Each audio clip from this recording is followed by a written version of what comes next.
Captain America Brave New World dropping 68%, I believe. I think that's what I read. It was either 68% or 62%, but regardless, what does that mean for the MCU? Well, I'll tell you what, it's not good. Movies of that caliber, of these big budget blockbuster Marvel movies, typically are okay if they drop 40 to 50%. But that's even pushing it. Usually, if it's a 50% drop, everyone's happy. It only dropped half, because these movies are front-loaded. Everyone runs out on the opening weekend to see these movies, and then it usually drops. But the problem with Captain America is it only opened to 90 million, which any movie on the planet would kill for that isn't in the MCU or DCU or, I don't know, Star Wars. But most movies don't have a $200 million budget.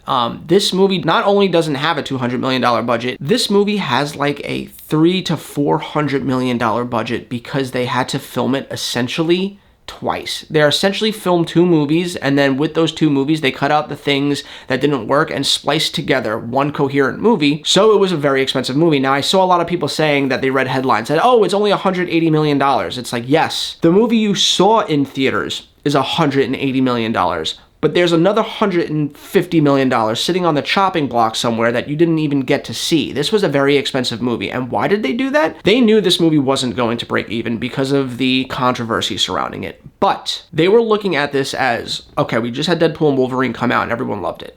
Guardians of the Galaxy came out and everyone loved it. If we could at least make this movie good and not a train wreck and people like it, then that'll just make Thunderbolts be in a better position to do well. And that'll make Fantastic Four in a better position to do well. Now, me, myself, I liked Captain America Brave New World. It has its problems, and you could definitely feel that multiple directors had their hand in this and trying to bring it to life, and you could feel where the reshoots are.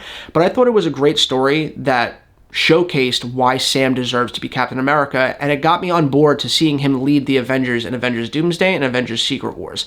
But this drop is bad, and the reason why I think it dropped as much as this, and don't get me wrong, it's not a catastrophic drop like a 90% where it only makes like 10 million as opposed to the 90 million it opened with. It still made like 20 to 30 million, but the reason why this is bad is because that means that this movie is getting bad word of mouth. People aren't talking to their friends saying like, hey, this is great, you should go out and see it. For the most part, people are saying, it's okay. And hearing that from a lot of other people that don't have a lot of money to go to the movies all the time are sitting there like, oh, well, we'll just wait in 45 days. It'll go on Disney Plus and we'll watch it for free. We already pay for that. And that's not good because that means that this movie won't break even. This movie probably needs to make between 500 and 600 million just to break even, not even to be profitable, just to make a dollar back. And right now in its second weekend, it's only at like 290 million, which some people might be thinking, hey, that's good, but it's not because it had no competition this week. Nothing big came out. It was really on its own. Sure, The Monkey came out, but The Monkey was never going to be like a $100 million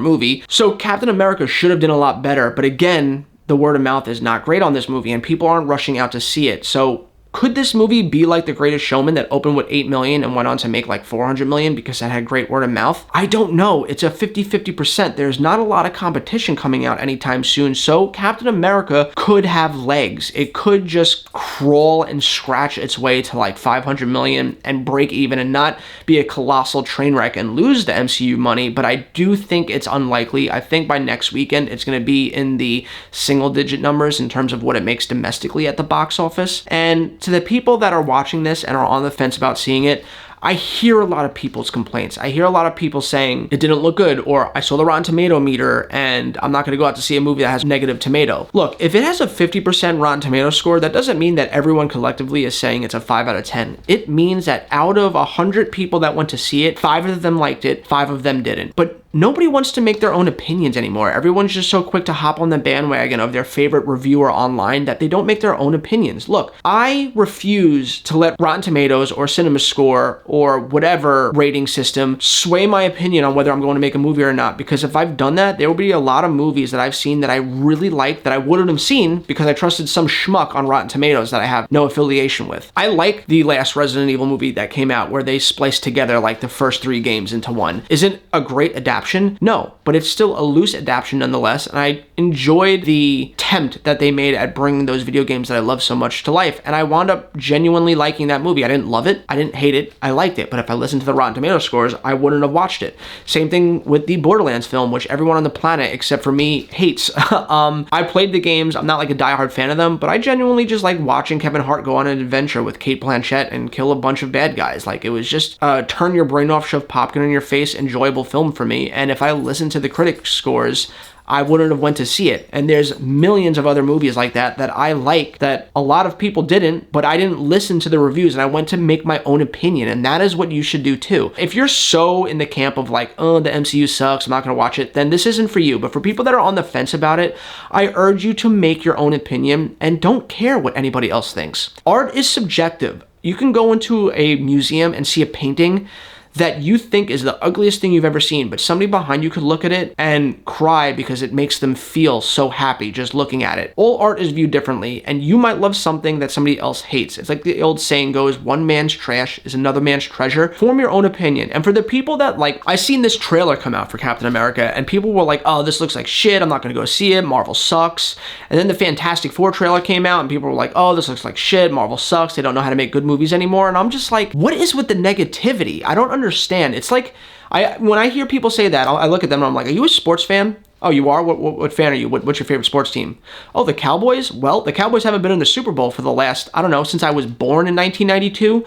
Why do you show up every year to support them if they keep letting you down? It's the same thing with the MCU. If you're such a big MCU fan, why are you not hoping for the best? You're just expecting the worst. You act like everything they've put out since Endgame has just been trash, and it hasn't. Look, was Thor Love and Thunder good? No, it wasn't terrible, but it wasn't good either, so I'll give you that if you want to use that as one of your crutches as into the MCU has dipped in quality. Ant-Man and the Wasp: Quantumania, I thought was a bad MCU film, but was a fun science fiction film.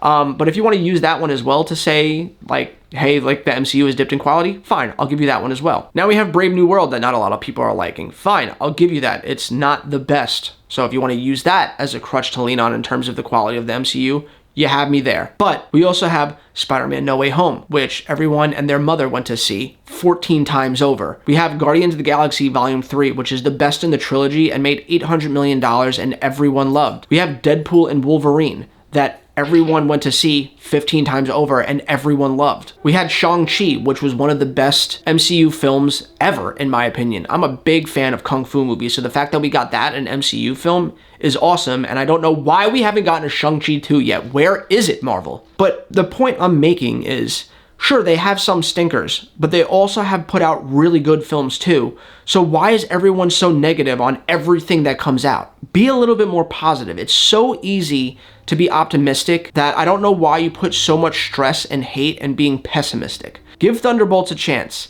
Give Captain America Brave New World a chance. Give Fantastic Four a chance, because Captain America was greenlit under the Bob Chapek era, but once he got fired and Bob Iger came back, everything after Captain America, including Daredevil Born Again, is under the direction of Bob Iger, and Bob Iger giving Kevin Feige back creative control where Bob Chapek took that from him. So I think that the MCU is looking up, and I'm really excited for what's in store for us.